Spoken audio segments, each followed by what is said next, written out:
If you relocate to Japan today, you might not have to worry too much about where to live, because you could probably move into one of the millions of empty homes in the country. Now, across Japan, millions of houses sit empty, a record near 9 million by recent estimates. Yep, there are 9 million empty homes in Japan.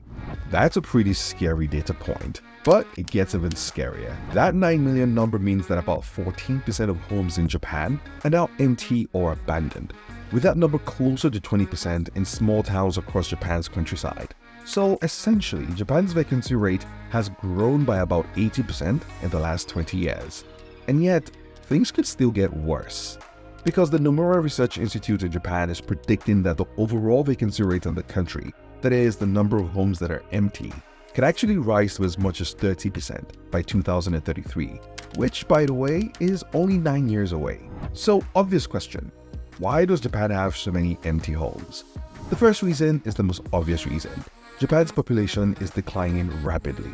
In fact, the population has dropped every year for the past 15 years, no thanks to a birth rate that's lower than the country's death rate, which is just a fancy way of saying that more people are dying than are being born in Japan. The rapid decline in population basically means there are fewer people living in homes in Japan.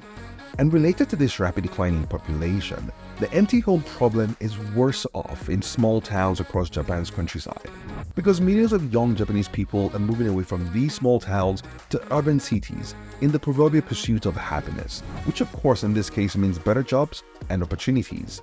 Now, the impact of all of this is that when older relatives in the Japanese countryside pass away, millions of young people in large cities can't maintain the homes back home, or in some cases, they just don't want them, because they are now all about the city life and aren't exactly interested in moving back to the countryside.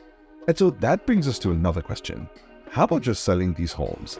Well, the bottom line here is that most of these houses are so old, they don't exactly have incredible value, which means they're difficult to sell. And so how about simply demolishing them? It turns out the cost of bringing down these homes is often more expensive than the value of the homes themselves, which means it can be cheaper to simply ignore the houses and pretend they don't exist. So what exactly is the economic impact of having this many empty homes?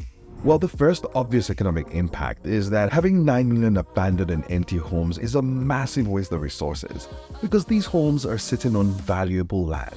But even worse, having so many abandoned homes negatively impacts the values of all the properties as well, especially those in the countryside.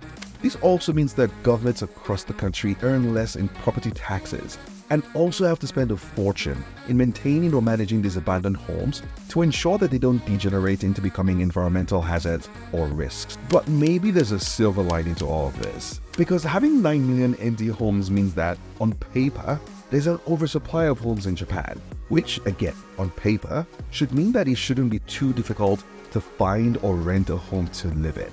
There's also the potential tourism angle here as well, for foreigners who are interested in purchasing these vacant homes at cheaper prices, because again, of course, these homes are attractive just because of their unique and traditional architecture. But however you look at this, having 9 million empty homes in any country is a big problem. And the fact that that number will only go up over the next decade is an even bigger problem.